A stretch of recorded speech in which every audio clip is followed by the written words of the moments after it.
It's working. All right, so what are we playing tonight? We are starting off back into the modern format with Mordeka1ser's Enigmatic Incarnation deck.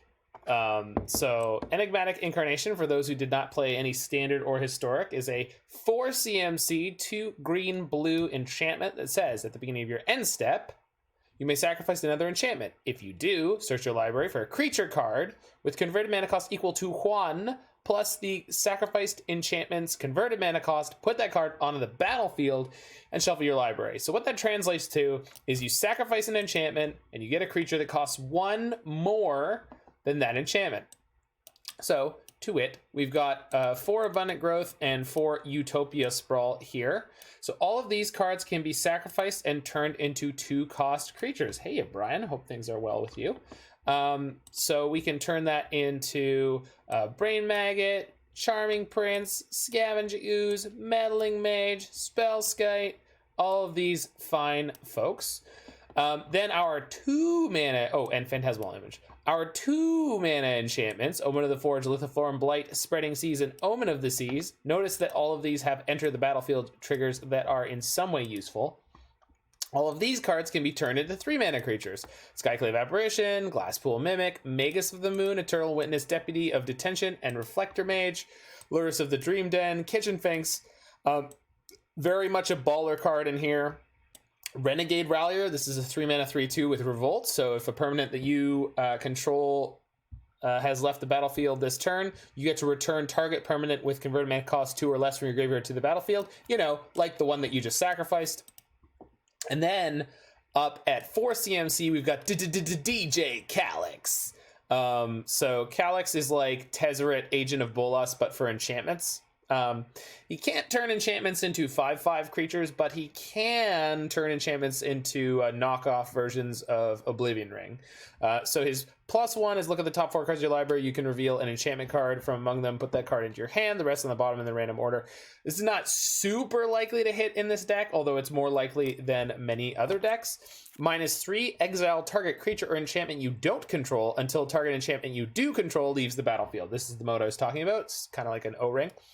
And -7, return all enchantment cards from your graveyard to the battlefield. Again, not really something we're expecting to do. So Calix is sort of a 4 mana planeswalker that's going to turn one of our enchantments into an O-ring, and then maybe is going to draw some cards, and then maybe turn something else into an O-ring. I don't really see us using the ultimate, although it's possible. And then we've just got some fun ofs. We got an Ephemerate, and we got some Teferis. We got 3 of these bad mamajamas. So this is just like a really sick Bant mid-range deck that's splashing into red for some quality nonsense. We are playing Urian Sky Nomad, which we can combo up with our Charming Prince to get infinite enter the battlefield triggers. What happens is that Urian allows you to flicker your entire board of non-land permanents, except for the Urian, including the Charming Prince. And when the Charming Prince comes back, the Charming Prince flickers the Urian, which then comes back at the end of their turn and rinse and repeat. So you can grind out a gratuitous amount of value at that point. In our sideboard, we've got some Seal of Fire as small creature removal that we can recur with our main deck Lurrus. We've got some Veil of Summers to protect us from Jund decks, and we've got some more fun ofs. We've got a Collector Oof, Lavinia, Kuneros, Hound of Aetherios, Second Magus of the Moon, Yixilid Jailer, Auriok Champion, Eidolon of Rhetoric. So not surprising to me that the kind of person that was big on Niv Mizzet. Meanwhile, the one person who's sort of been the champion of this archetype. So we're going to hop on into a Modern League and see what we can do. I know my main man here, Mordeka1ser, was in a league earlier with this exact deck and was not doing particularly well. Hopefully we will not have the same run of bad luck. So hey Brian, hey Jiggy, hey Blitz, hey Mord. Hi, Alex. That's just because you suck. You do not suck, my friend. You were given the suck, as my good buddy Roy would refer to it as. Your opponents gave you the suck. No, he wasn't Royd. We had a friend named Liam, and he played a lot of Dredge. And when he started flipping Creeping Chills, he would describe it as giving the opponent the suck. So you're stealing their life total. Admittedly, it sounds like something totally different, but that's not the point. All right, let's do it up. Come on.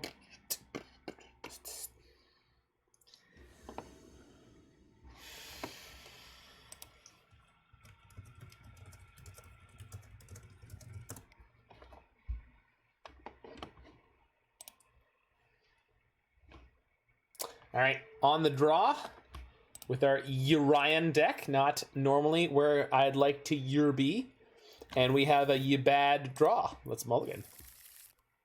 Hand number 2 is significantly better, although missing green mana, but we do have blue mana plus an Omen of the Sea plus an Enigmatic Incarnation, so I'm going to keep this one. I'm tempted to ship the Sprawl that I can't cast, but Sprawl is great because you could just work it in somewhere.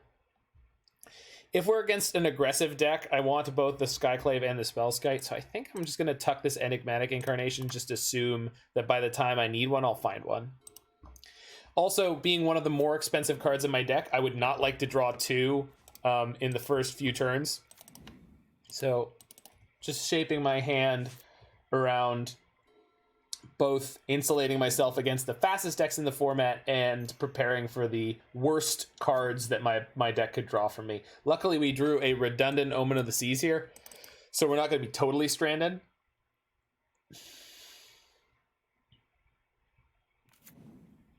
Omen of the Seas lets you scry 2 before you draw a card, so I'm just going to play Snow-Covered Swamp here and pass. Opponent took my Skyclave Apparition, which makes the most sense. It was the card in my hand that was most like removal. While I could play Spellskite here to buffer 2 damage, it looks like my opponent's on some variety of Black-White tokens or Dead Guy Ale, so I'm not particularly concerned about dying quickly. I just really want to make sure that I can get my mana together. Yeah, Liliana of the Veil. That would have eaten my Spellskite anyway. Each player discards. So before I do that, I would like to know if I have a green mana coming or not. Not with those cards, I don't. All right, found our green mana. So that means I can cast Abundant Growth, then cast Utopia Sprawl, but I won't be able to use the mana off the Utopia Sprawl.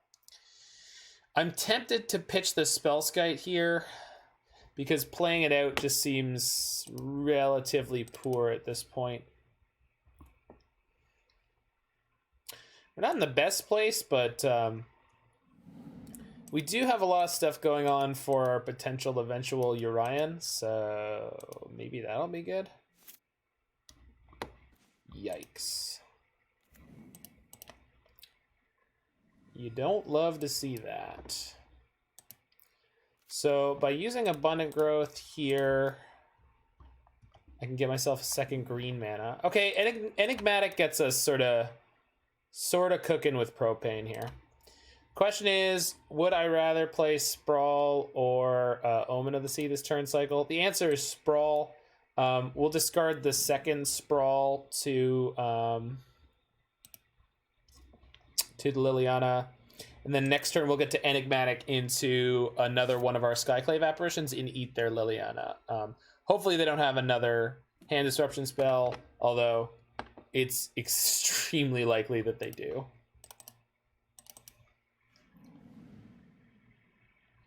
I was hoping we would get into a situation where the Enigmatic Incarnation would be, on top of our deck and not in our hand like this, so we'd be able to get it into play without having it discarded. This Liliana of the Veil is going to be some trouble for us very quickly. And Sword of Fire and Ice can definitely get the job done in a hurry. We do have a good-ish number of outs to get to. Witness is actually quite good here. Assuming that they don't... So they don't have another targeted discard spell necessarily. So we'll pick up our Enigmatic here, pass the turn. We're going to chump block the Tidehauler Sculler whether or not they block. And assuming we get through all that, we can sacrifice our Omen of the Seas to get the Skyclave Apparition, which will chump block the Tidehauler again. Shoot? No, that's fine. I mean, it means I'm going to take 4 and they're going to draw a card, but either way, I'm not particularly upset about that. Yeah. Oh, it's fine. Yeah, it's fine. Oh, this is bad if they top deck another Thoughtseize. But... or that. Yeah, that's rough. They've just got way too much discard, and we stumbled and fumbled a bit in the early game here, so it looks pretty poor for us.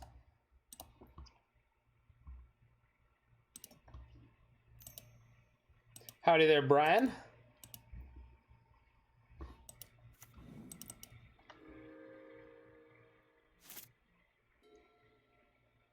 So they can Liliana to make me sacrifice my creature. It's just going to come back. I despise discard decks. There they go. Jeez! Opponent drawing nothing but the hottest of absolute fire. Did the raid arrive? It did not. At least not as far as I saw, but I did have a small computer problem earlier, Pi, so it might not be your fault. It might have happened at the exact moment where my computer was deciding to die. Getting beat by Dead Guy Ale is not impossible when they draw exact sequences like they did here.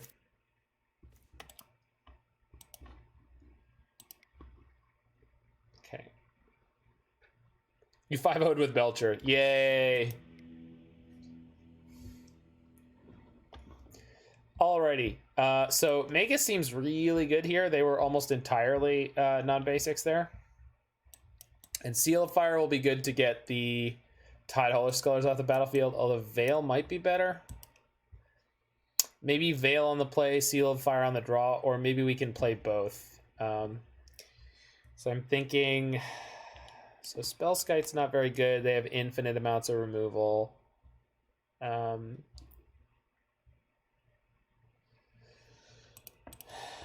This is only...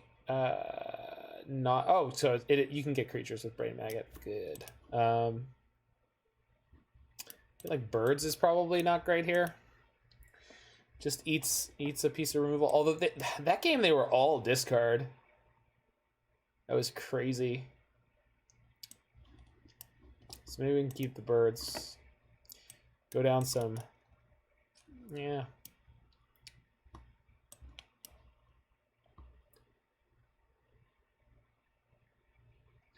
Yeah, I don't know. It feels like most of our deck... well, it's okay. Teferi's not very good against that deck. For sure. Just not necessary.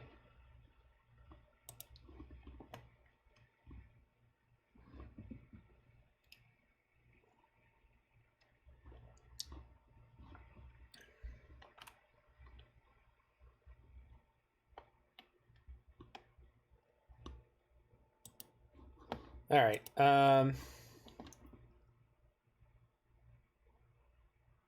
Yeah, Mord, if you're here and you have any sideboarding advice for this matchup, gladly take it.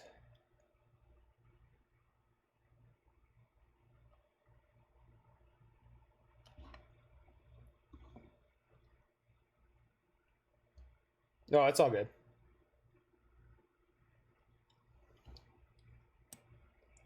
We're against what I would loosely refer to as Dead Guy Ale, and we just got Dead Guy Ale version of handled in game one there. You'd go like this? Well, we're 3 cards over.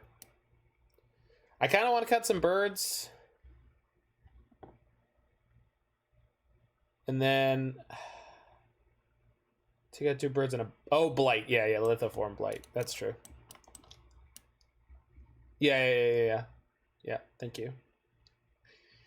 All right, cool. Yeah, Blight is in there for Field of the Dead decks, Tron decks, etc. Alrighty, so let's rock and rumble. Yep, that's these. Yep, this is the hand. I mean, we don't have a turn 2 play, and we have to post up on our opponent. What? What are you gonna do? What are you gonna do?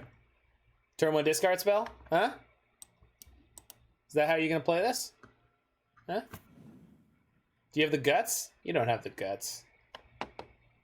You don't have the guts. That's right, you don't have the guts. That's okay, I'm not tapping out on turn 2. I will shock again. Because again, I'm disdainful of my opponent's ability to kill me at a reasonable pace. I do not fear the speed of their deck at all.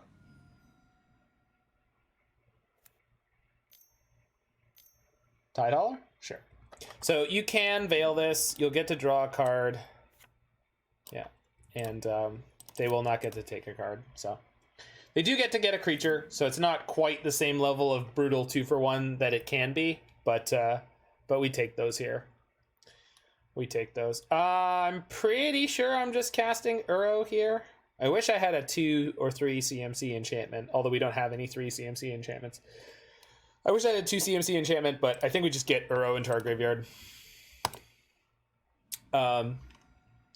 We may eventually need red mana, but at the moment I'm going to look towards escaping my Uro. So I'm going to put in lands that put me in a position where I can escape the Uro as early as I have enough cards in the graveyard, of which we are only a couple short.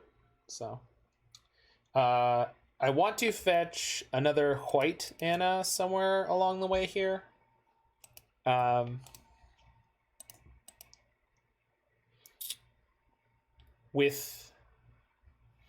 With my foothills. So there is a second Temple Garden. There is a Raugrin Triome. That is exactly what we're going to get. We're going to get a Raugrin Triome. Although if we Magus of the Moon, we kind of end up in a crappy spot. So not the best.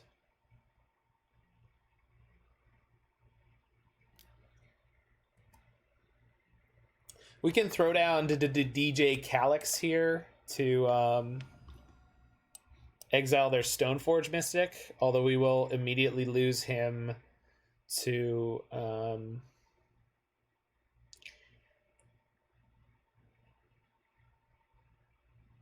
being able to attack. What's the best 2 CMC creature I have right now if I turn my Abundant Growth into something? Phantasmal Image doesn't do anything here. Meddling Mage is no good against the Stoneforge Mystic. So we got Brain Maggot. Charming Prince doesn't do anything. Yeah, none of the 2 CMC creatures, I don't think any of them do much here. So I'm pretty sure I'm not playing Enigmatic, and we can't get enough mana together. So I'm pretty sure we're gonna play. Sorry, which? Yeah, they got Batterskull. I could copy their Tidehollow Sculler and steal their Batterskull, and also turn their Silent Clearing into this is the thing we're gonna do.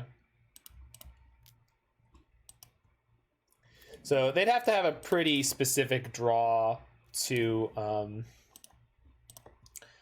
take me off of this and still get the Batterskull into play. So this is fine. They're gonna play Liliana. They're gonna Edict me, and that's all right. Oh, they can't play the Liliana. Huh, because I took them off their double black. Interesting. They could drop in sort of Fire and Ice and crack in, at which point I will definitely block. Sure. This is fine. I think that was worse than them putting in sort of Fire and Ice and attacking, but I'm not complaining. We can still escape Uro with this mana. They do now have second black.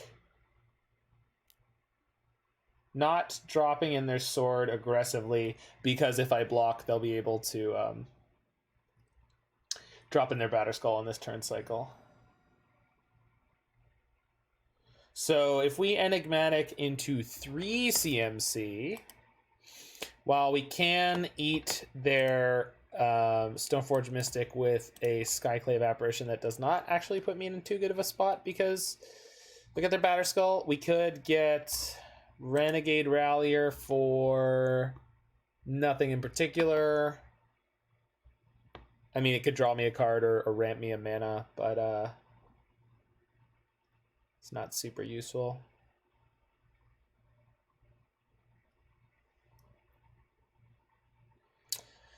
I think we could Enigmatic into Skyclave Apparition, right? Take down the Stoneforge. They'll drop in their sword in response. They can... But if I put them on... Oh, no, they already have the double black, so they can play the Liliana. So I definitely want to get some kind of creature out. Maybe we just want to play Uro here, but then Uro can't block Tidehollow Sculler with the sword, but maybe I just don't care. What are you sacking to Enigmatic? Right over here. This guy. That's still mine.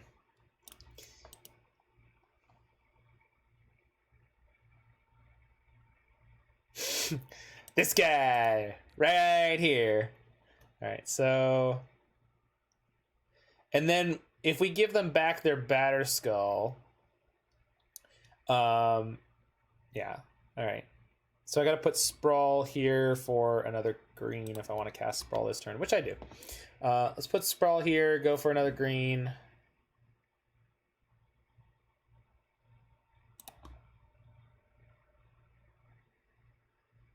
And then just cast the Uro.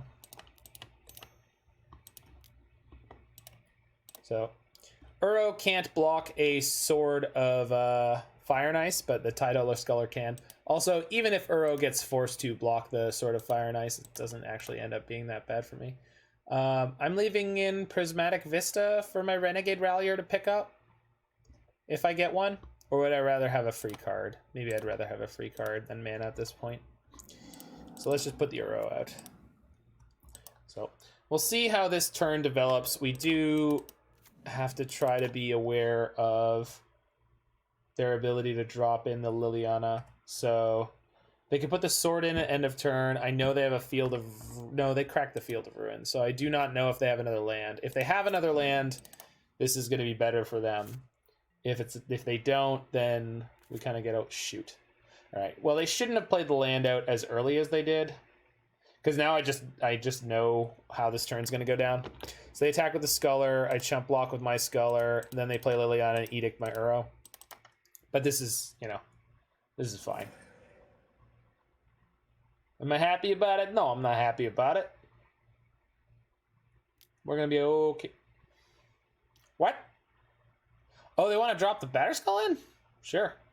Fine by me. Oh, Boat Guy. Oh, this is a hot deck. Also, ladies and gentlemen, welcome the Boat Guy. Coming all the way from Kaladesh. Did they just leave my Uro in play?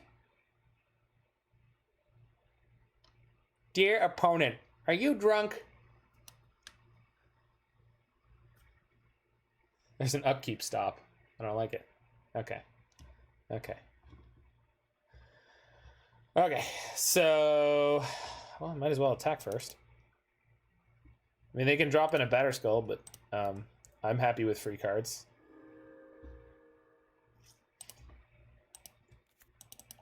Uro's just a bad card. So saith the Belcher player. What? He puts you at like 26 life. I got at least 26 cards in my deck. Friggin' nerd.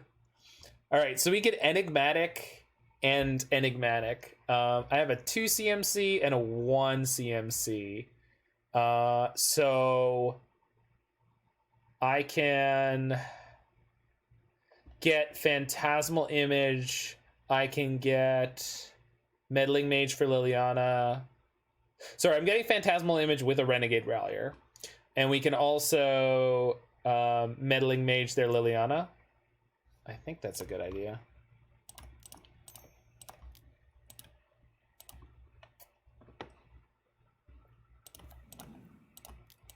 Unfortunately, this deck isn't playing any of the wackiness that the standard decks would play sometimes, where they would have enchantment creatures so you could actually go up the chain all the way. You know. So, first we'll sack the Seas. Yeah. We do have Brain Maggot. You're right, you're right. There is one enchantment creature. So, let's get Rallier. Rallier gets Phantasmal Image. Phantasmal Image copies the Tidehollow Sculler. Sculler goes for their hand. Yeah, so they drop in their Batterskull. I don't care. So we will take the Lingering Souls and Meddling Mage the Liliana? Is that the smarter way to go about this? I'm going to have two different creatures they'll want to kill, and if they get their Liliana back, I can choose to not sacrifice. Yeah, okay. So I'm going to go that way. All right. Sack my Sprawl. I think I just want to Meddling Mage the Liliana. I could Charming Prince to flicker my Renegade Rallier. Get back Spreading Seas. But then they still have the Liliana they could play. Alright.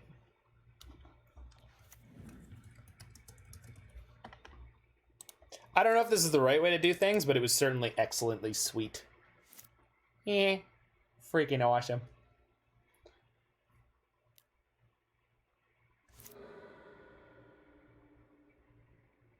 Okay, just going to combat.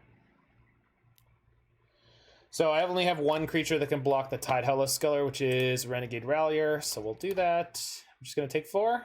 Yeah, but I've got an Uro cracking in, so I'm not fussed. Now, if they do start drawing removal, they can start knocking down my little pyramid. Ha! Their Tidehello Sculler had 2 damage on it. That's fantastic. That had 3 damage on it, actually, but when they moved the sword, it died. So that's just terrific. So we have a couple of draws here, but I can Calix and choose one of my incarnations. Opponent says no, all caps. Oops, says I. We can Calix and eat their Germ token and just start cracking in. I can also turn their Shambling Vent off, see if we draw a card. It's a DJ Calix to you, Pygonti. DJ Calix.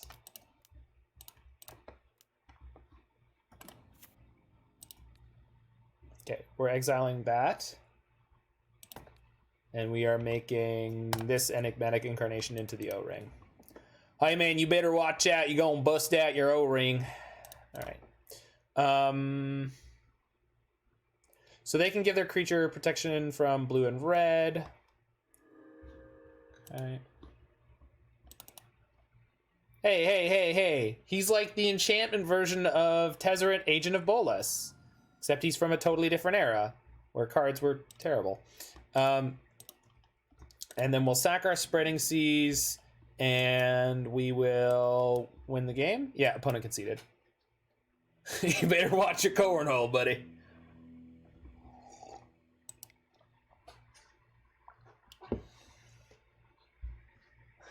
Listen, DJ Calix is awesome. He's just exactly like Tezzeret, Agent of Bolas, printed at a low power level for fair cards. But I say that, he's from the same set as this card, right? And Underworld Breach. No, dude, I love Tezzeret, and I'm saying I love DJ Calix. He's just not, he's fine. He's fine. He just won me a game. He's fine. He's created by Klothys to track down Elspeth. And, what can I say? If Calix made enchantment creatures, it would be interesting. If Calix did a lot of things, he'd be interesting. Yeah, I think it probably should have been 3 mana. But I think they wanted to power down Planeswalkers after Oko.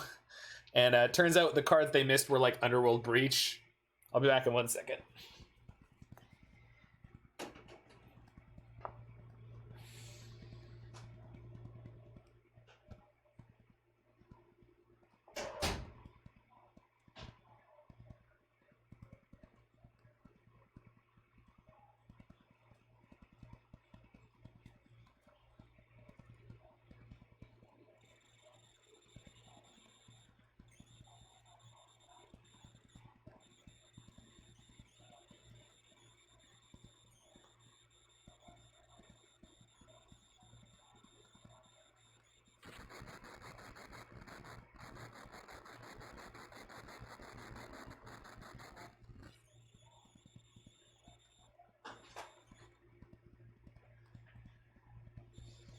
All right, so we're good on our sideboarding.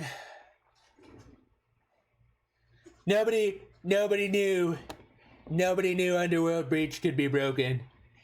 Everyone said it was the best design. Everyone. Hey, that's almost allowed to be funny again.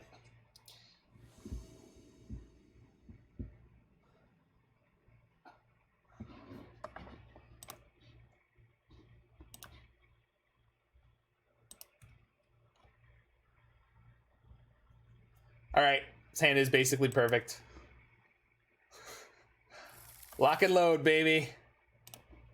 Yeah, I was about to say 15 hours, jerkbag. Then it's time for you to begin your wait for prison. I'll tell you that boy better not drop the soap. They like them thick. All right, so we could have jammed Utopia Sprawl here. Maybe should have, but so I will be able to sprawl a forest and then turn off their planes. Maybe they won't have another white source in hand. They did put Batterskull in hand, so we'll see. Terms of, I don't need double blue for anything except for Uro.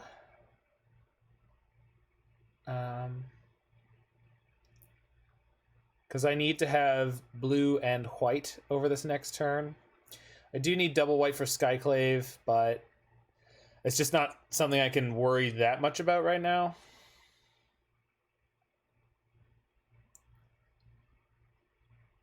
So I'm either going blue-green or blue-white into blue-green or blue-white. So largely speaking, it doesn't matter unless they field me. I can't get a... No, I can get a plains if they field me. Yeah, this deck has everything. All right, we're well prepared. Okay. So this does not matter too much. All right. Oh my god, it's like this Mordeka1ser guy's built a 5-color deck before. I don't know what that's about. Frickin' nerd. There is a swamp. There is a snow-covered swamp. I just saw it. There is, in fact, a swamp. So we're covered, buddy.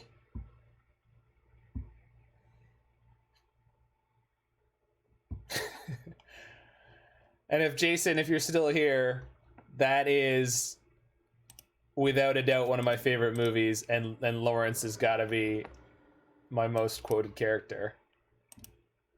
If I had $1 million and I wouldn't have to work again, 2 chicks at the same time, seriously consider it. I would seriously consider it. Tell you what I'd do, bud. 2 chicks at the same time. That's it? You do 2 chicks at the same time? Hell yeah, man. I was wanting to do that. I figure if I had $1 million, I could hook it up. Chicks do dig a dude with money. Didn't have the white source. Boom. Boom. May I? Boom, baby. Thank you, David Spade. All right. So we'll just get the plains here. And we can Skyclave next turn if we want to. Ho, ho, ho, ho.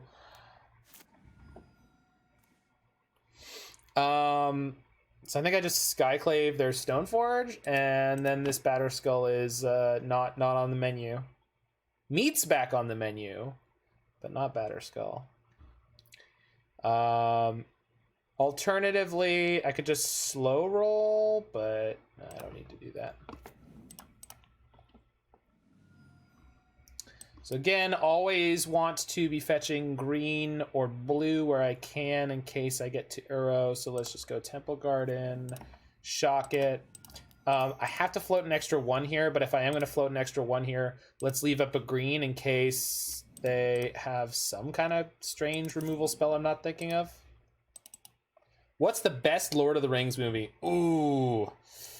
I don't know. I mean, so if you're talking classic Lord of the Rings, like only original trilogy, I like Fellowship the best. I'm really not a big fan of Return of the King. I mean, it's good. I'm not saying I'm just, in terms of the other movies, I think Return of the King is my least favorite. Something about the way the Ghost Army just comes in and it's just over. I was always like, boo.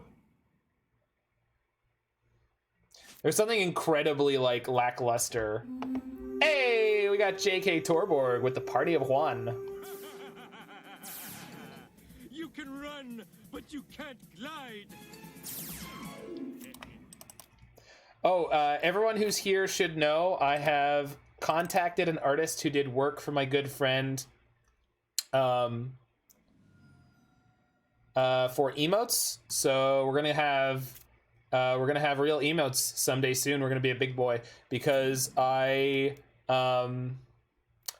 streamed on New Year's Eve, and the real Mana Traders came by and gave me $50 USD. And I was trying to figure out what to do with it, and I thought, well, I should do something for the stream, right? You know, that makes the most sense to me to do with that, and so that's what I'm going to do with that. So, getting an artist to do some actual emotes. So, get your dollars, your Twitch dollars ready, and you will have access to sweet emotes in theory. They're going to be Simpsons themed. Theoden's speech. Hey, I mean, no, I didn't say Return of the Kings is bad. I just, compared to the other two, it doesn't have as many moments that I adore. If that's something I could say about it. So let's play a second Omen, see if I can find anything relevant. If I can't, we're just gonna hold up a green and grab Urian. I don't need Reflector Mage now, although I don't hate it. I haven't played a land yet. So let's pick up that growth, and we'll leave the Reflector Mage on top, and we'll grab our Urian. I won't be able to hold... Oh, I won't be able to hold up Veil of Summer. We can Brain Maggot them here. That seems good. That seems like everything I want to do.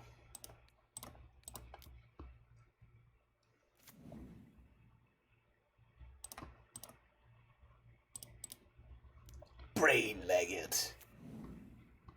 Favorite Star Wars movies, Empire Strikes. Well, that's because Empire Strikes Back is amazing. Okay, so they could Liliana me here. That's not a thing.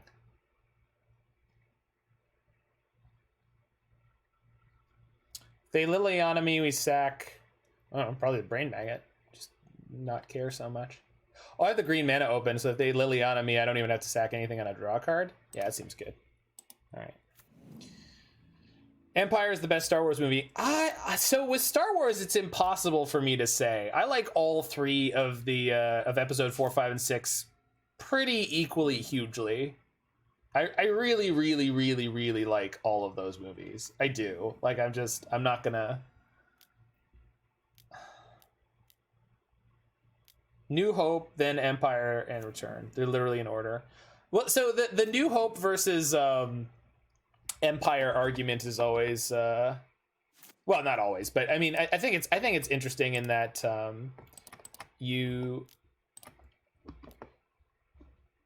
you're right there. They are in order like that, and they are good in that order. But at the same time, there's plenty of people whose opinions I respect that like Empire more than New Hope, and I get that. Empire is a damn good movie.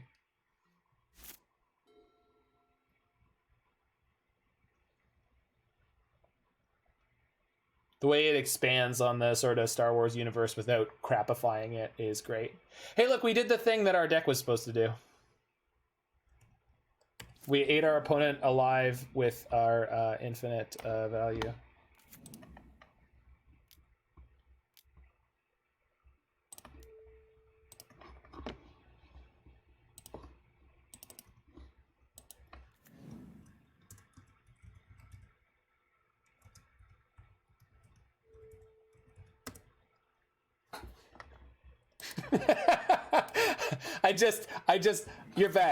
you're back. I fixed a JK Torborg. I just it was too open. Oh man.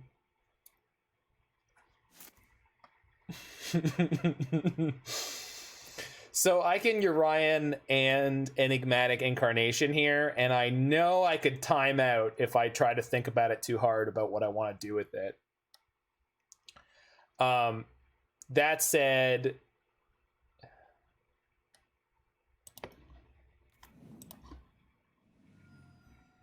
so I want to sacrifice one of my 2 CMC enchantments for Enigmatic, and that'll be one of these Omens. So let's play Urian. 1, 2, 3, 4, yeah.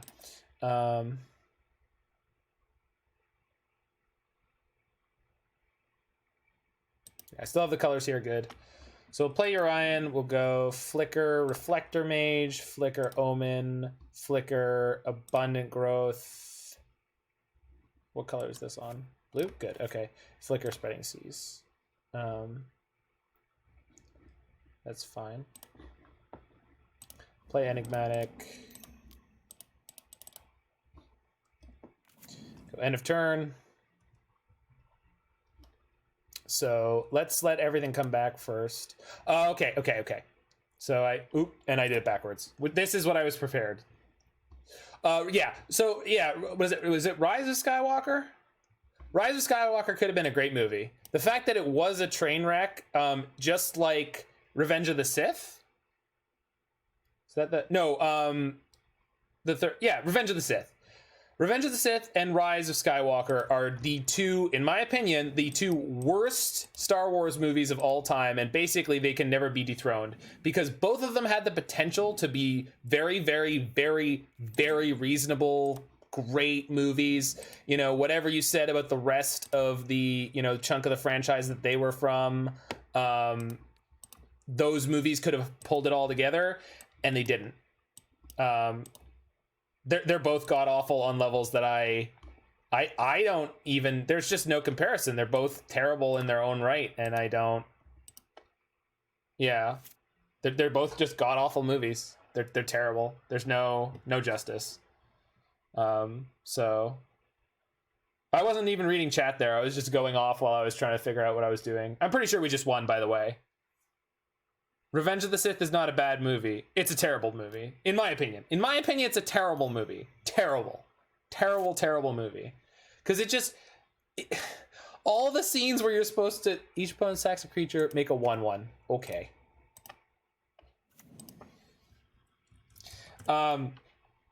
Yeah, you were 15. If you were 15, like, I don't fault you for being like, yeah, it was fine. It's like, yeah, if you were 15, maybe it was fine, but definitely not. Revenge of the Sith might have been decent if it had better build-up. I mean, it had plenty good build-up. It's just the fact that your emotional leads were god-awful. Just rewatch the scenes with Anakin and Padme. They're so freaking stupid and bad. My Stream Deck are up to date. It says you have 2 Calix in the deck. It is up to date. We are playing with 2 Calix in our deck. Sorry, DJ Calix. Okay.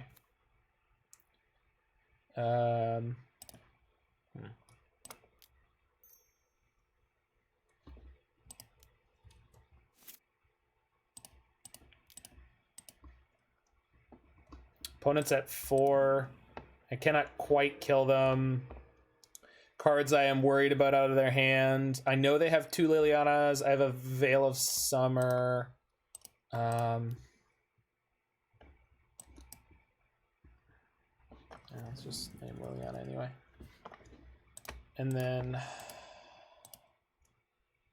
I'll just leave the game as is. They don't know that I'm playing anything like, oh, could I have just killed them? Probably. So I'm going to sack Omen of the Seas here, and I'm going to get Skyclave eat their sword off their spirit. All right.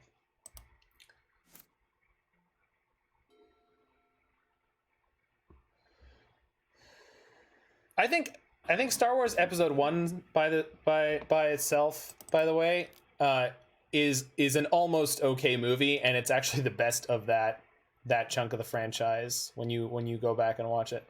They're choosing to gain 7 life. Sure. Yeah, actually not a line I anticipated, and this is not the best for me, but it's fine. I can copy Reflector Mage to take their creature off the battlefield. And then they're not dead, but they will be soon. Oh, no, they're dead. Yeah. They're actually, yeah, they're just dead on board.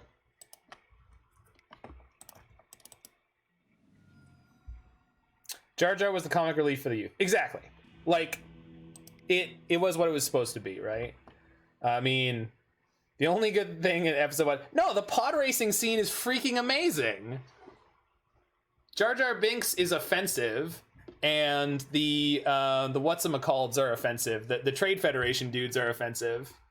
But when I was a teenager, when I was like 10 years old and when that came out, it was sick. And again, the pod racing scene's amazing. Darth Maul is amazing.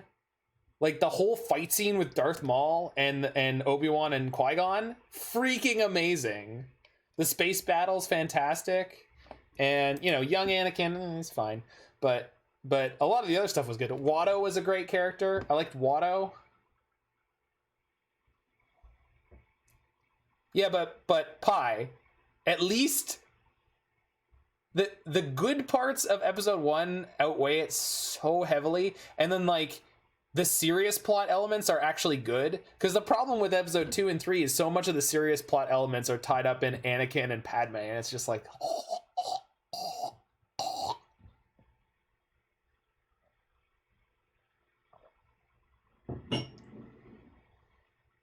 they did my boy Grievous dirty. Well, to be fair, they made that up on Clone Wars and The Clone Wars. And if you take all the Palpatine scenes and all the sort of machinations of watching the Empire rise, it actually has a better overarching plot than the original trilogy. Clone Wars and The Clone Wars, both excellent. I'm keeping this hand, right? Yeah, we're keeping this hand. In the dark, we're definitely keeping this hand.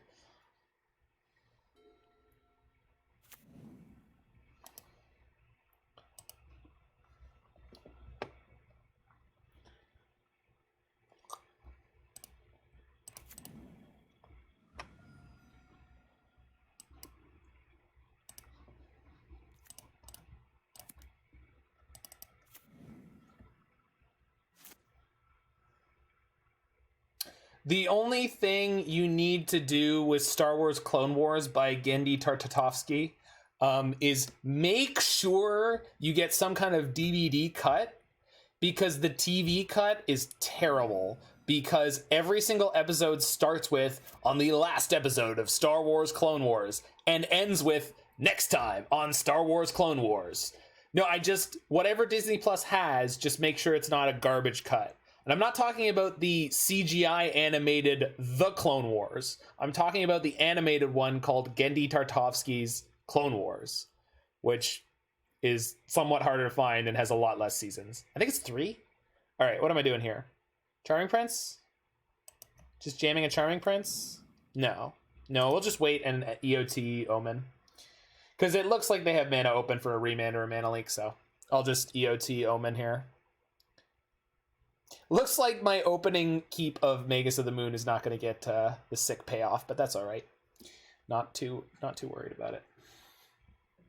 I'm glad my channel devolved into a Star Wars and Lord of the Rings talk there for a second, though. Wait, which card doesn't have Flash, Roy? Also, you missed us previously talking smack about DJ Calix.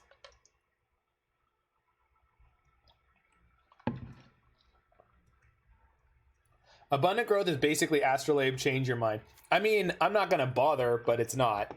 But I like it. I like it fine. It's just not basically Astrolabe. It's a lot worse. It's also not an artifact, but it is an enchantment.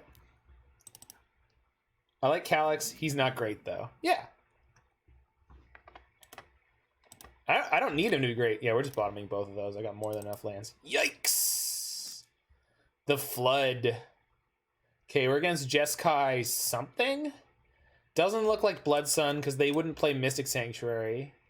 They're playing Mystic Sanctuary and they drew their planes? That's pretty unlucky. Probably just going to play a Charming Prince into a tap land here.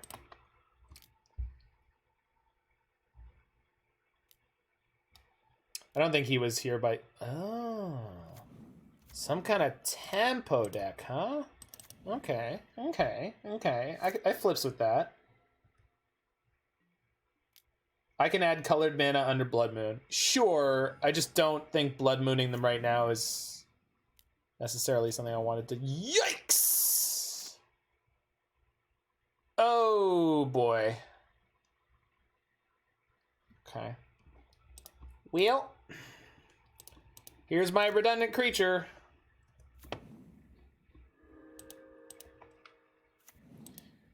You can add colored mana under Blood Moon as long as this is on a basic. It's on a basic. This is not going to be... There's going to be no problems here. This is not going to be a problem. Damn it. I didn't say the name because I didn't want them to have Path. But they had Path. So we are in huge trouble.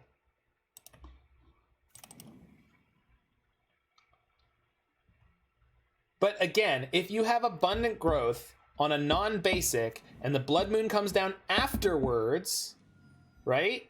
It will not be able to produce other colors of mana. It will not. And that is the way it should work, I believe. I believe. Okay. It should be able to produce all 5? I don't think that's true.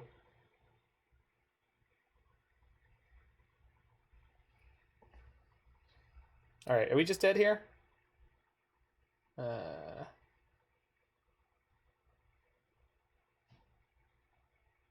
right.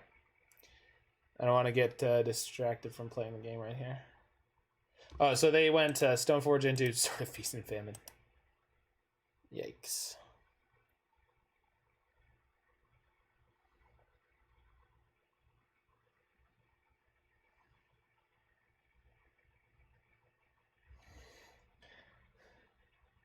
It was a great time, Roy. It was a great time. It was a great time to be alive.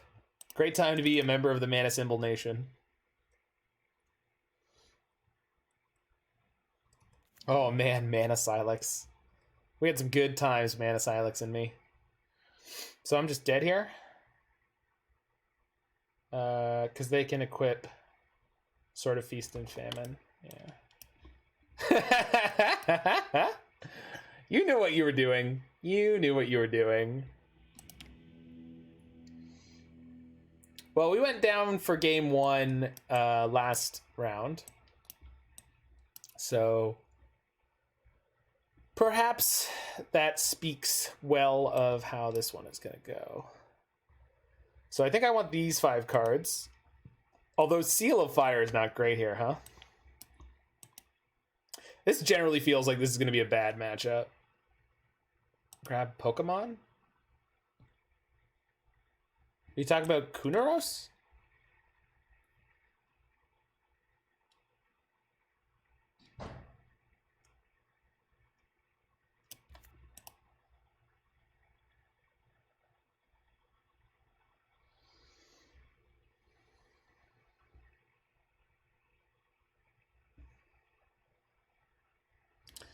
So I don't think I want spells.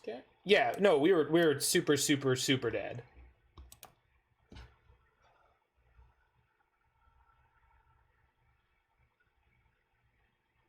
Ooh, good stuff, JK Torborg. See you, yeah, okay, see you tomorrow.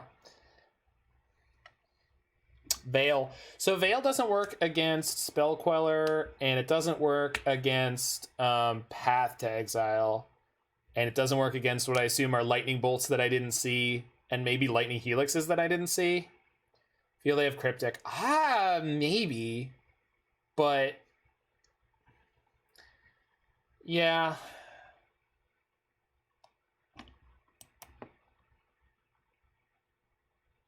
I don't know, the way their deck is, I don't know if I want to go down that road. I don't think I need a second Magus. I think that play from them was a little unusual. Oh, Lithoform Blight is yeah, okay. That's like a free board out here because this is for big mana decks. So we'll just switch Blight for Collector Oof and we'll try it this way. I don't feel bad about this. I don't feel good about it. We'll see in this game, but I don't like Veil of Summer against a deck full of like, if they just have so few things, and like Veil of Summer, even Veil of Summer against blue decks, I'm just not crazy about in general. I like Veil of Summer against black because they have so many more proactive spells.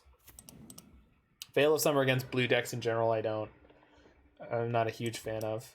I am hoping to top deck a land for this turn 2 Teferi. I'm not going to bother with a basic on this one. All right. Let's get an easy win, shall we? Just turn 2 Teferi, be done with it. Anyone? Euler?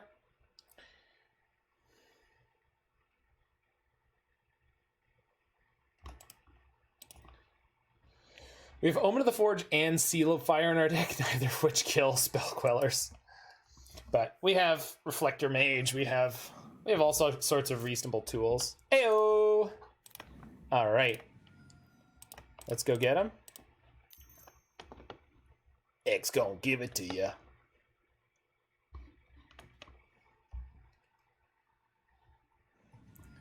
Fetching in response. Are they gonna shoot down my bird? Certainly looks like it. No! Okay, good. Woo! I was ready for the real jam. I was ready for them to hit me with Spell Pierce.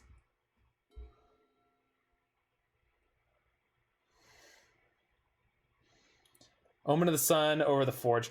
It's 3 mana, right? So Mordeka1ser, the engineer of this deck, is in the chat, so I wonder if he would weigh in on that. I think Omen of the Forge to kill a lot of the creatures that are relevant in Modern is absolutely reasonable. Like, check this out. We're going to get to kill this Stoneforge, which is totally, like, a reasonable thing.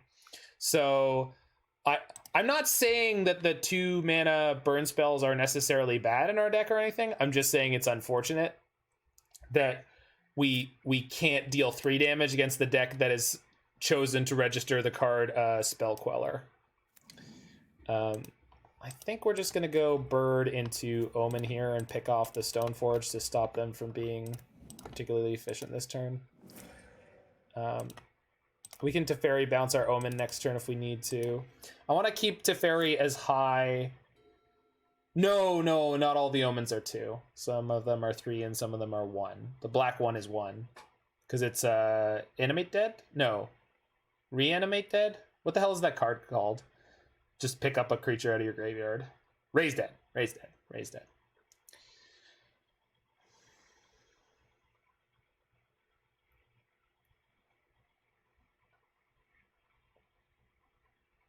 I mean, the White Omen's already fantastic in Pioneer, and it was reasonable in Standard, I think. So it's not really intended for Modern, and yeah. Omen of the Dead, that's the card.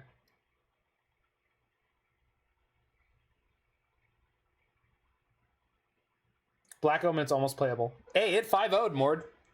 It wasn't a 5-0. I know the guy who done did it. It was in a Slitherwisp deck. It was his first time playing the deck, and he has never played it again. Just 5-0 and then quit. This has got to be the Geist, right? Oh, wow. That is atrocious. So what this says to me is basically 100% chance they have a Bolt in their hand or similar. Or Helix. The danger of plussing my Teferi there is if they have like a Cryptic Command that they main phase to get my Teferi off the board. But if they do that, I'll just replay the Teferi and I'll bite the bullet on his loyalty. So I think I'm pretty happy with the sequence so far. We'll see. But not unhappy about this thus far.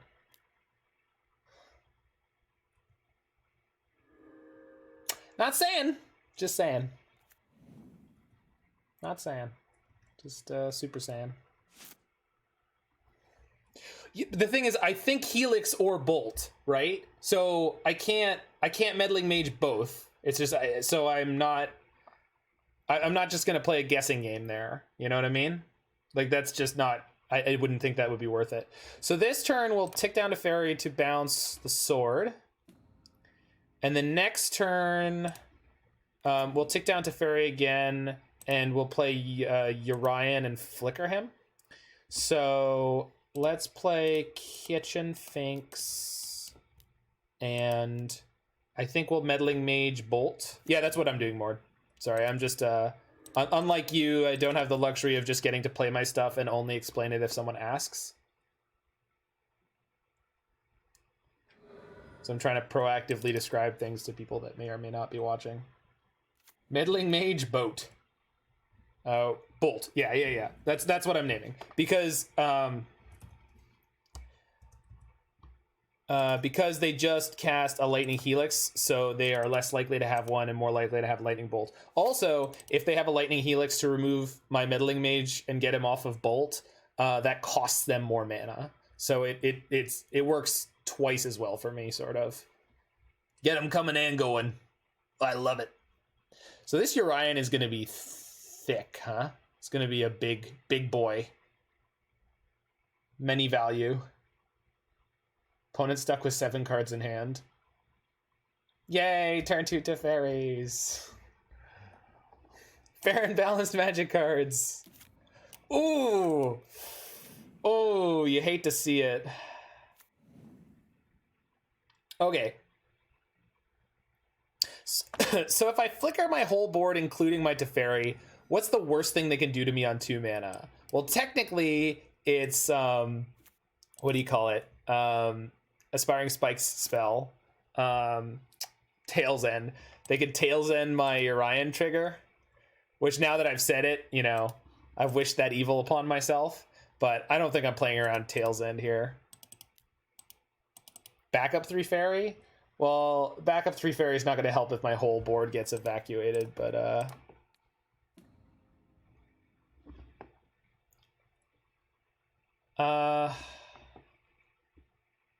no, I'm going to flicker my Teferi to reset him to 4, because I just put him to 1, right?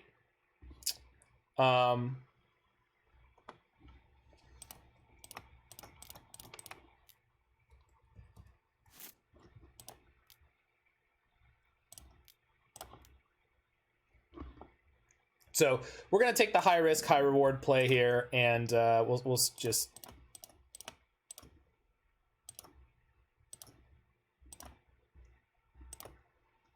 We'll just see what happens. Not the Meddling Mage. Sure. Yeah. Sure. All right, looks like we got away with it. So apparently they didn't have any 2 mana instant they wanted to play there, which is fine.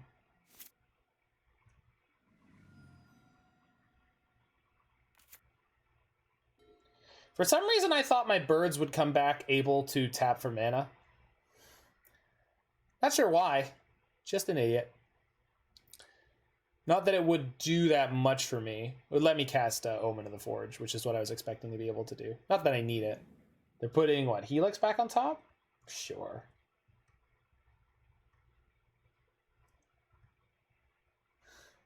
Seems like a yikes from me, dog.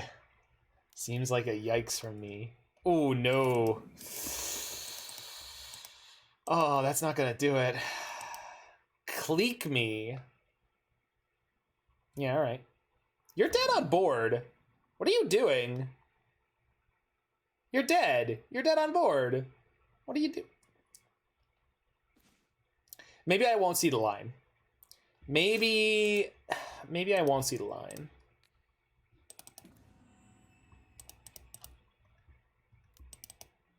I saw the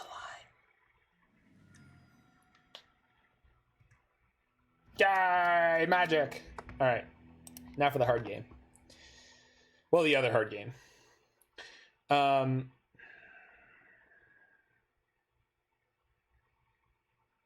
Yeah.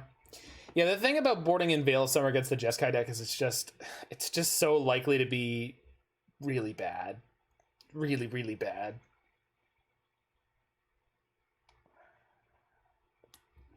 Maybe I want the second Magus, but helps you resolve your key spells. No, it doesn't. They have Spell Queller. Like, that's just not a fact, right? At all.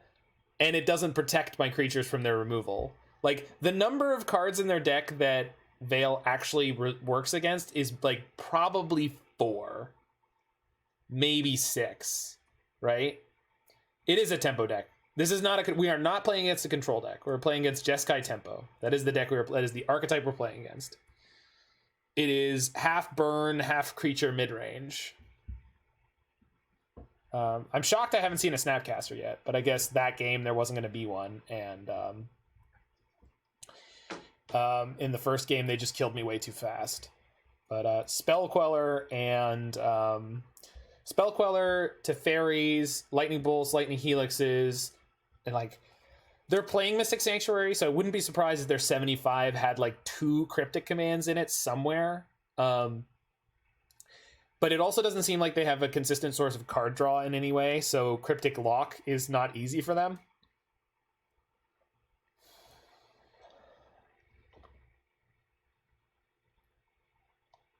I think I want to board out the Lurrus here. No.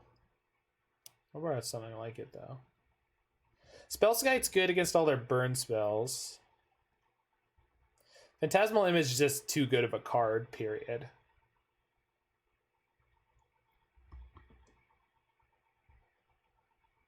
Maybe it's Glasspool Mimic, because this only copies my stuff. I know technically it's a land, but I feel okay with boarding it out for Magus.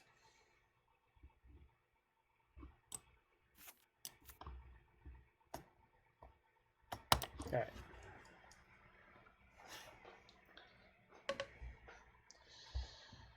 Yeah, we're going to game 3 here, buddy. Going to game 3 against Jeskai Tempo. I mean, it's not a great hand, but maybe Spreading Seas gets us there. We can cast everything we draw, so makes me hopeful. Brain Maggot. Well, Brain Maggot is a burn magnet, so could be all right. Spreading Seas into turn 4 Calix is something. The biggest problem we have is just if they hit the turn 3 Geist of St. Traft, we're just completely up a creek. But here's my attempt to stop them, I suppose. Spreading Seas! Haha! Okay. Plains. Geist of St. Traft.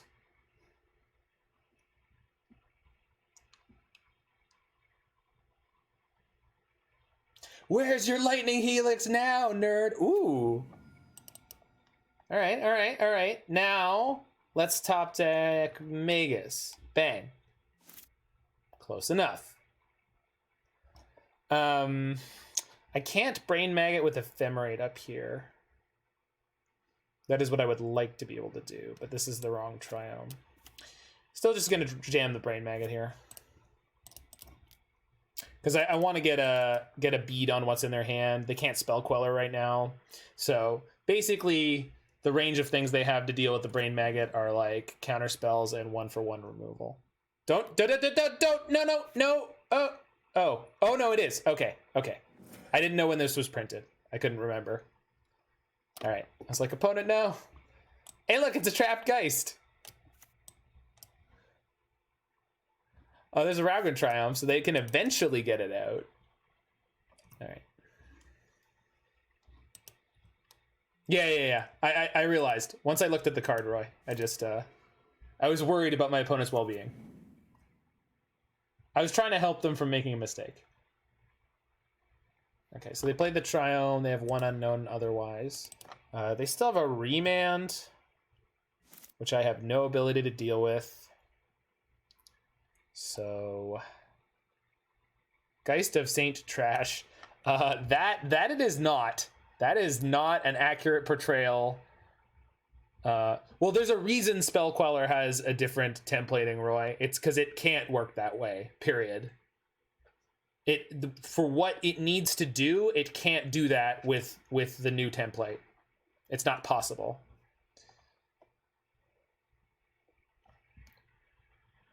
I mean, in theory it could, but I don't think that actually works in the rules. You can't exile a spell from the stack until, and then when that effect ends, the card is just back where it was supposed to be on the stack. Yeah, I don't understand why either. Maybe you could, and they just chose not to. All right, so what am I doing here? I think we want to find a creature that can interact with the Geist. I guess Lurrus is a creature that can interact with the Geist, and that it can play Brain Maggot out over and over and over again. But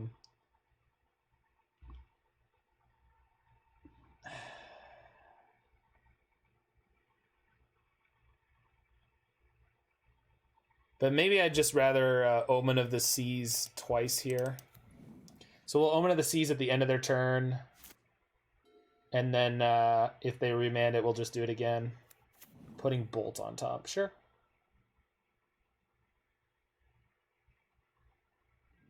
Does not play the Geist into my open mana. That is so good for me. Oh my god. My opponent taking the path of inaction. Oh! Ow! It's so good! It's so good! Oh, opponent, you don't understand what you're up against. I'm not trying to play this kind of game. You could have just jammed. All right. I do have a second blue source in play. I don't have a second black source in play. Because we could also end up playing Lurrus this turn. It's possible the one on... So they have a lightning bolt in their hand, plus 3 of these cards. Nice mana base. Nice is it deck. Is it a nice deck? I think it is. All right. I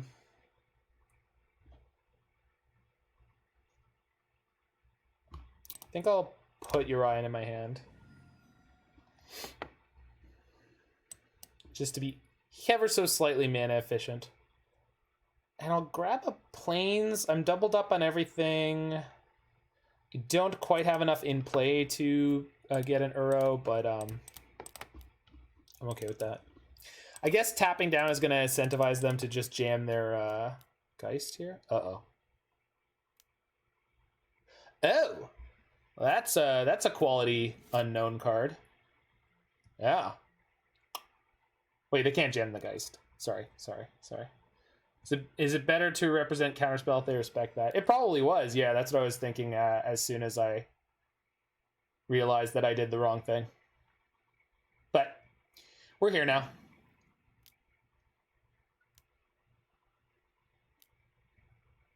Okay, that's good. That's good. So we can just Calix and take the Shark off the table. And also play Lurrus. No, but Calix to take the Shark off the table is not bad at all. Fetch my other Triome and also play Abundant Growth. So they already want to get rid of these Spreading Seas. So we're just going to turn Omen into the card, into an O-ring. You can't stop it by bolting my Calix. But you can bolt my Calix, I don't mind. Okay.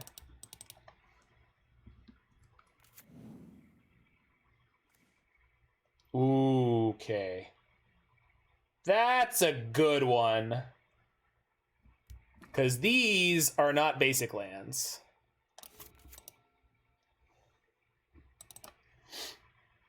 That's a good one. I like that card that I drew. They just burn their bolt too. This could suddenly end very quickly. Let's find out. Let's leave up a white for Ephemerate off my Raugrin Triome or my Rainbow land. One assumes we're going to see a remand here. They should still have it. They should still have it. I don't know why they wouldn't. Yeah, my 5-color deck's playing Magus of the Moon. What do you want? Name's Patty Tanger, the caddy manager. Yeah, it rhymes. What do you want to do? What do you want to do? Snappy. Snap Opt? Is that? Oh, Snap Bolt. Right, sure. But then they're going to let the... Okay. This is terrific. Yeah, I know we have Ephemerate. That's why I was sitting here being like, oh, it's so delicious. They float a blue. Okay. I would like to change phases.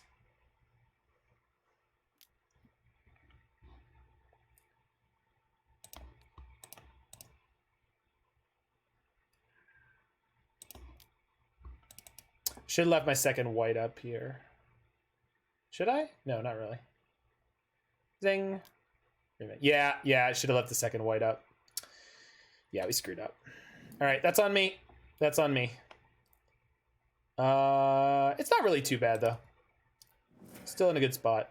I'm just going to Omen their snap off the board now before I have to risk letting them equip the sword that makes it indestructible. I say indestructible. That's obviously an overreach.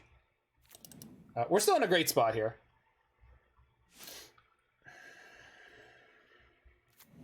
Still in a very good spot here. Okay, so that should be able to get their Geist into play. And Geist with Sword of Fire and Ice is going to be bad. But... yeah.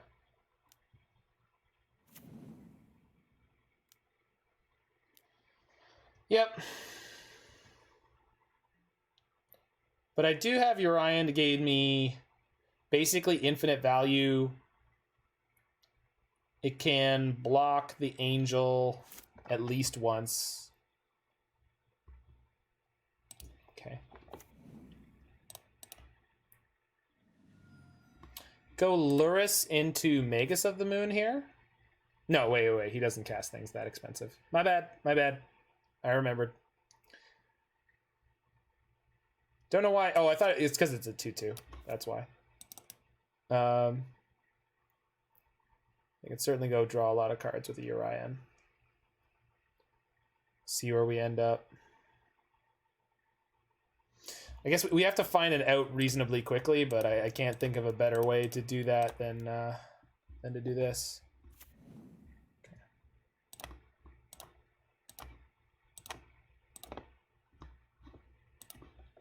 Whee!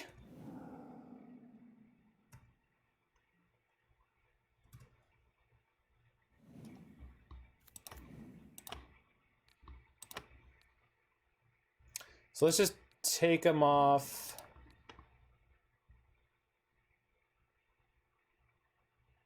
Well, they won't have double white this way, so. Okay.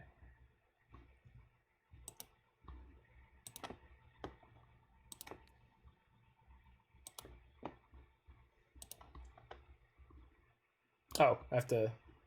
What? Oh, the forge. Okay.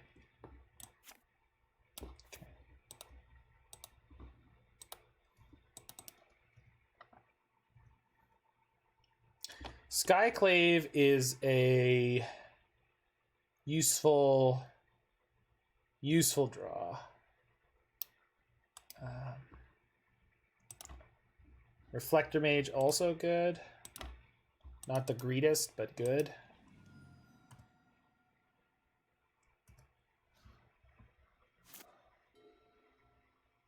I could flicker Urian during their main phase 2 again, and then during my upkeep again, which is just absolutely nuts. Okay, I don't know if they just forgot I have this in my hand, but we'll find out. Whee! Make me do it again. Make me do it again. Yay. Thanks to Omen of the Forge, they're going to be close to death here, which is pretty funny.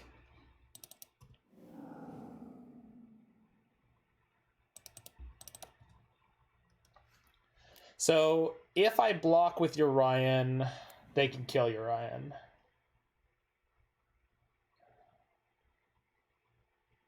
If I don't, I'm taking 10 damage. Yeah, exactly. That's what I was getting to, Pi. Is if I don't block the angel here, if they find a bolt or a helix, I just die. So I'm not willing to go into that spot, unfortunately. It does mean my Ephemerate during my upkeep is going to do nothing, but you know what? It's not the end of the world. That is also not the end of the world.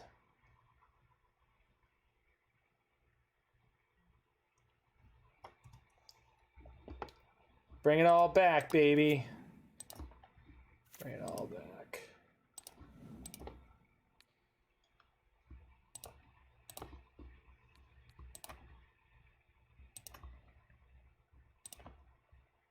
So we'd like to scry before we start drawing, so we control what cards we're getting as well as possible.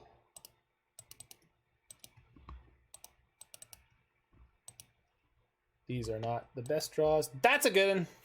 I like that one. Oh, I maybe could have shocked the Stoneforge Mystic.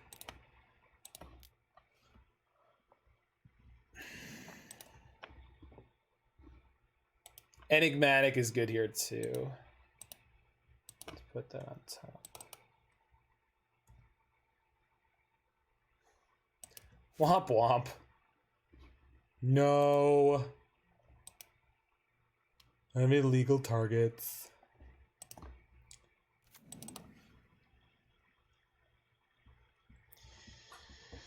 Okay, so Skyclave eats the sword. Start with 3 fairy. Yeah. That's definitely how we're gonna start. Counter me. Do it, you coward. I didn't mean it. Jesus. Chill. Relax. Helix me. That's a yikes. So I think I bounced their Stoneforge, which means if they want their Batterskull, they have to pay full retail for it. Then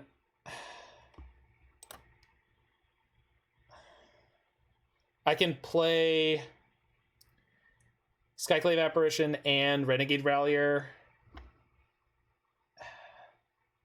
And we can take a card out of their hand with the Brain Maggot. And then we have 3 creatures that can block and kill Geist.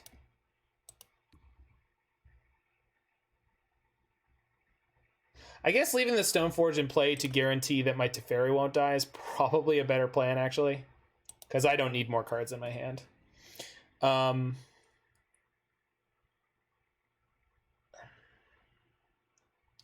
Enigmatic generates constant value from being in play.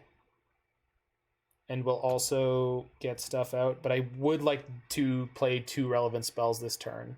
So I'm not playing Enigmatic this turn because I want to play 2 spells. So start with Skyclave, then go fetch Rallier into Brain Maggot. I think this is Apparition and Lurrus as a lifelinker. I think Rallier into... if I shock here, I'm dead. Shoot. Double Skyclave. But I can't do any of these things. I don't have any basic lands left. We still have the image. What does the image do, though? I just play it? Play it and copy their Geist? What do you want a Skyclave? What does Skyclave matter? No, copy the Geist. Then I at least have a hexproof blocker. Stoneforge Mystic. Why is Stoneforge Mystic? Yeah. What? Copy the Geist. Skyclave. What? I can't do all the things. I already can't do all these things. All right, hold on. I know what I'm doing here, and then you can tell me how I screwed up.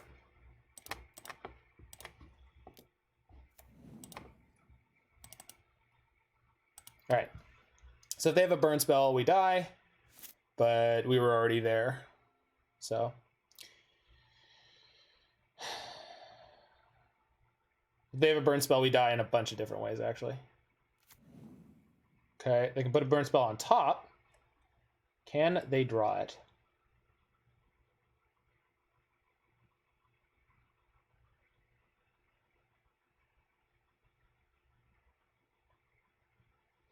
Because I can Enigmatic for Uro.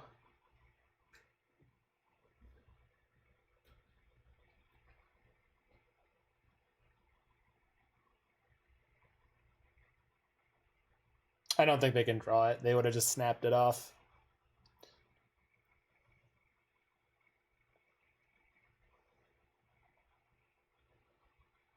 Oh, also we could just kill them, right? So on my turn, I can go to Fairy, bounce your Stoneforge. They'll put in their Batter Skull, bounce the Batter Skull, attack with Geist, Skyclave. So they'll be forced to block. And then if I can flicker my Omen somehow? Do I have a 2 or 3 drop creature that flickers my Omen? I don't think so. Charming Prince won't do it. Scooze is in my deck somewhere to gain some life. Sack Omen and replay with Rallier. There you go. That's the line I was looking for. Costs 6 mana, but if it wins us the game, I'll take it. They're attacking? Wild. Okay.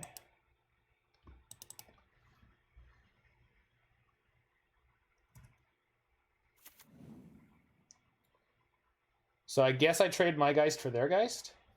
And we're not on the kill them line anymore.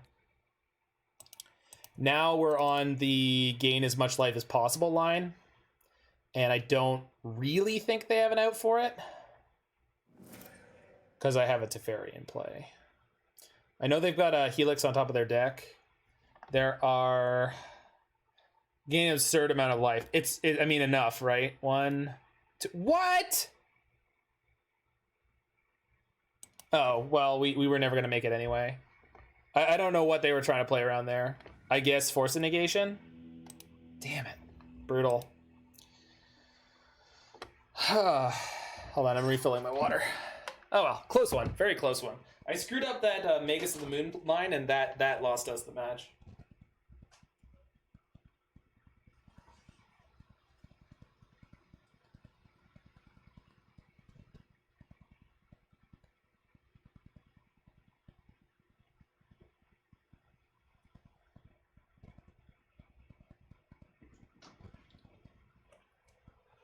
I didn't think enough steps ahead into my own Magus of the Moon. Which is fine. It's fine. If I was going to lose to something, at least I know where to look for that mistake now.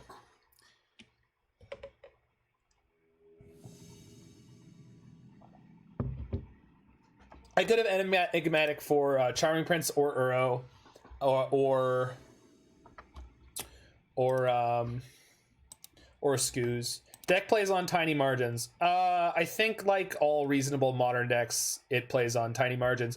But we've already had multiple games which felt like the gratuitous blowouts that weren't even close Mord. So, I concur with your sentiment that our deck wins on tiny margins, but I also think that most modern decks win on tiny margins a reasonable percentage of the time. Like I was poking fun at Pi earlier that he was playing Belcher, right? And I do not like that deck because it can win as early as turn 2 without trying, right? But in the same way, our deck can crush opponents with absolute gross value without trying. They're on mill. But then there's a lot of the games in between where very, very tight, very intricate, very nuanced play is the only way to victory. That's why I always find it kind of questionable whenever people are like, oh, your deck is boring, it only does one thing. It's like, no, that's never true. There's no deck where that's true. You would start by fetching, not temple. Oh, sure. I was just, I was talking and not thinking about my sequencing because I'm bad. Yeah. Yes, yeah. Risk milling fetchables. Yeah, and then also we want to fetch as much as possible while they've already played exactly one trap. Did you saw the game where I played recross turn 2, 1 turn 5, navigating all the hate, putting the perfect cards on top? I didn't, but again, I believe that is 100% a thing that happens a reasonable amount of the time in Belcher. That's not why I don't like Belcher. I think Belcher is a very, very complex, nuanced deck, just as much as most of the other good decks in the format. The reason I hate Belcher is because it can win on turn 1 or 2. And I think it's gross. It also folds brutally to force the negations on those hands, and that's like, what are you doing? Zendikar Tribal. But that's just my opinion. I'm not saying it shouldn't be in the format. I'm not saying you shouldn't play it.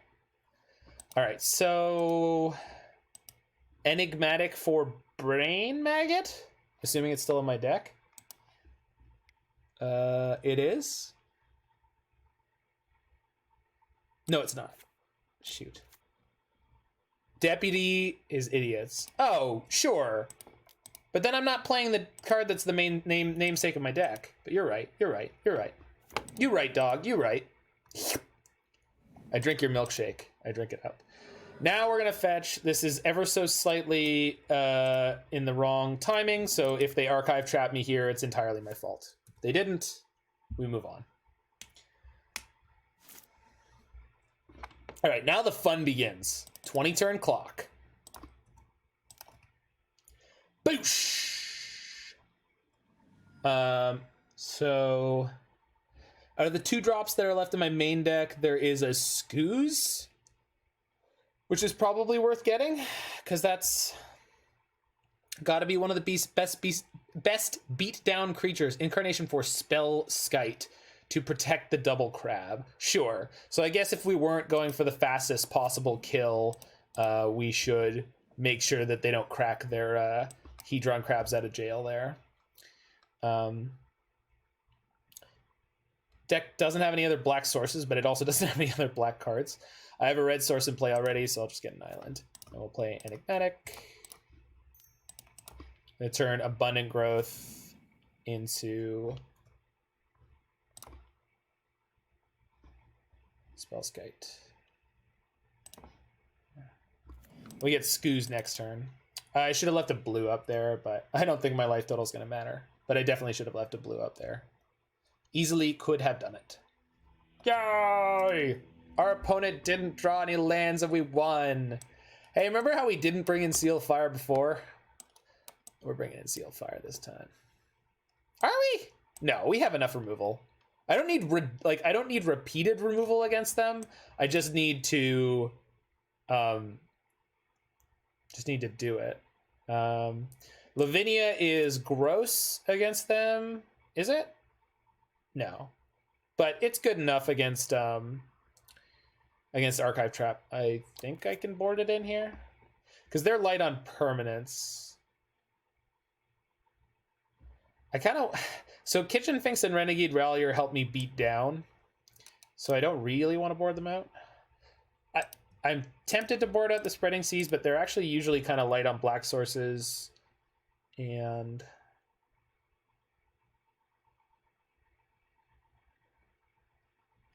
gotta have Skyclave for... Put in all the cards. No. We're not doing that. But putting in all these cards without boarding anything out, I don't necessarily think that's the worst idea. Just need to make sure we draw enough lands on our opener. So I like Calix, I like Skyclave. I like Deputy, I like Reflector Mage. Glasspool. Yeah, so it's all fine. I guess Omen is kind of crappy because a lot of their cut Finks, cut Incarnation. Yeah, well, Incarnation's slightly slow. So if I wanted to shave down, I'd probably do it like this. But Omen will kill some of their crabs, so yeah, it's an 0-3. That's why I'm tempted to cut some Omens, but at the same time, No, Seal definitely sucks. Seal's not worth bringing in. That's just too. What I wasn't realizing when I was talking about Seal is that my main deck has enough ways to deal with those, as I obviously saw in game 1, but I just haven't put in the reps with this deck. All right, I think we'll just be good to go here. We're going in with 2 extra cards. It's not a gratuitous amount, but you don't want to mess with the general composition of your deck too much.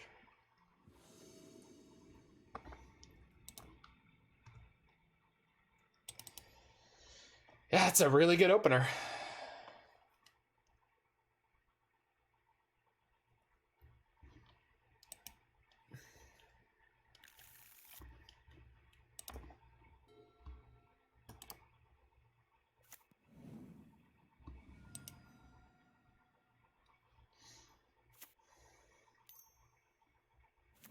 The crab gang's back. These are not the right omens. Those aren't the omens I'm looking for. So if I had Veil in my hand, I might play these turns differently. Looks like they didn't have any traps. There it is. Ruin Crab was the name of the crab you were looking. Oh no, not again. Please tell me they're going second main phase to... You don't need to make it this easy. I'm not that bad, I promise. That was a Star Wars reference, yeah.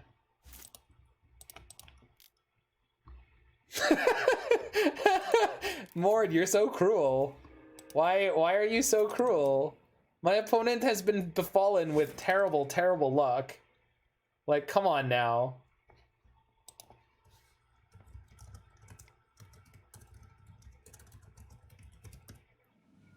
Oh, surgical my 1 euro. You got me good, opponent. You got me good. We won game 1. They never drew a second land, and my deputy that ate 2 of their crabs, they scooped to that. So this turn we're playing Omen into grab Urian, I guess.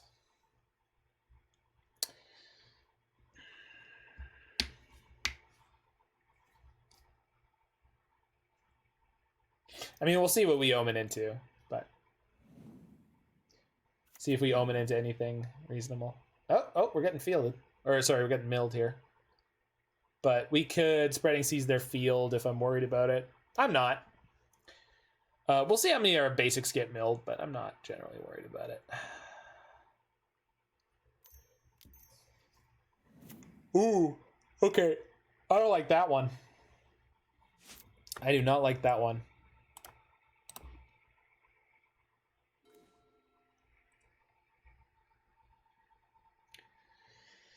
Okay, so Omen first.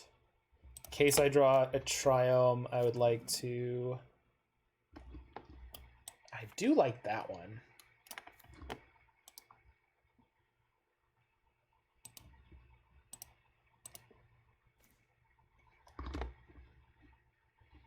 Okay, I have all my basics still in my deck still, so... Still in my deck still. I have all my basics in my deck still, so we'll play that.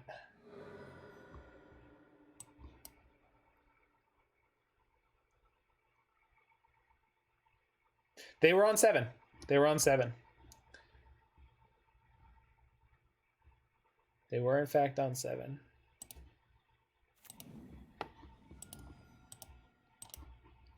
I don't think it's incorrect to keep 1-lander 7s in mill. I'm just saying that they got really unlucky in game 1, and they got almost brutally unlucky in game 2. But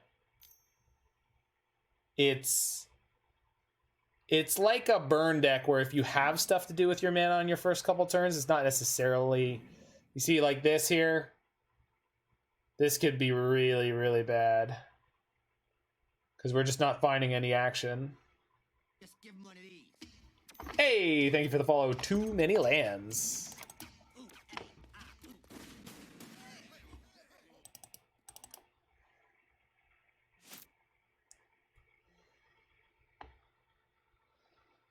Not my favorite. They're draw stepping me.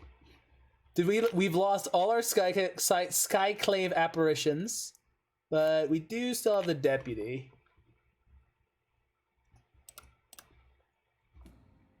Okay. Let's go Omen.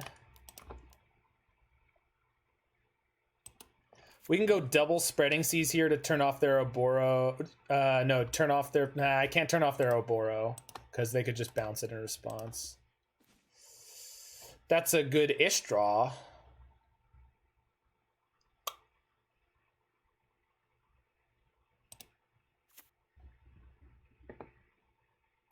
New follower is definitely not the OP. Well, new follower is too many lands and the opponent is peg leg. And I'm pretty sure it's a federal crime for someone to have a different username on Moto and Twitch. Not that federal law seems to have that much menace nowadays, but so I can play Sprawl into Spreading Seas to at least stop them from being able to crack their Field of Ruin. I guess that's got to be good enough.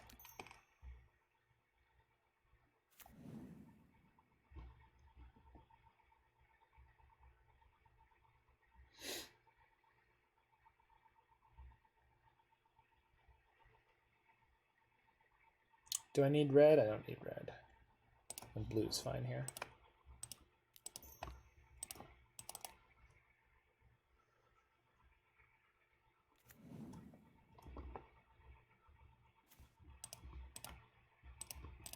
Witness is kind of neat here. Picks up basically anything.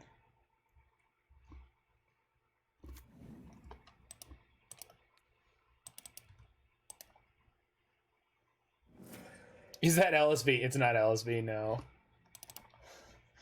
No.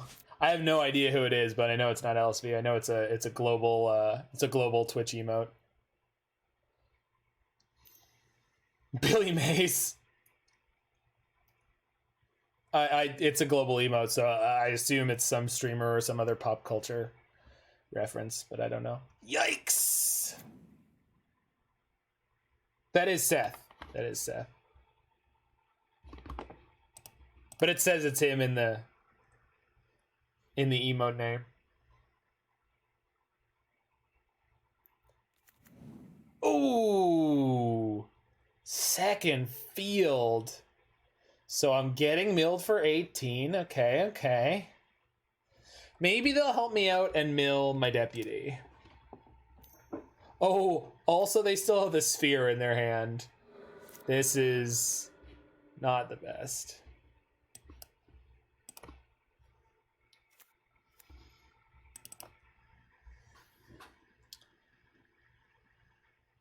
And they have a Swamp.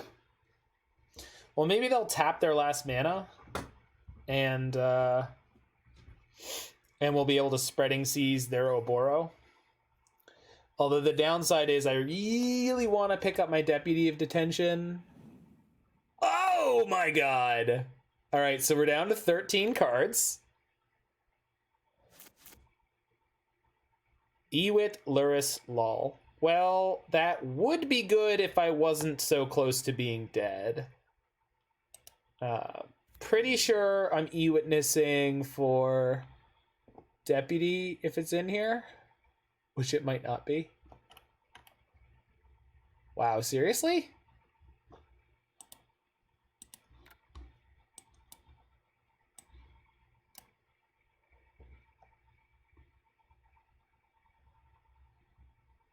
Ooh.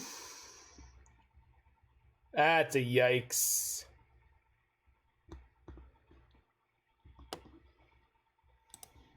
Yeah, so we could... Well, let's find out if this fetch is live.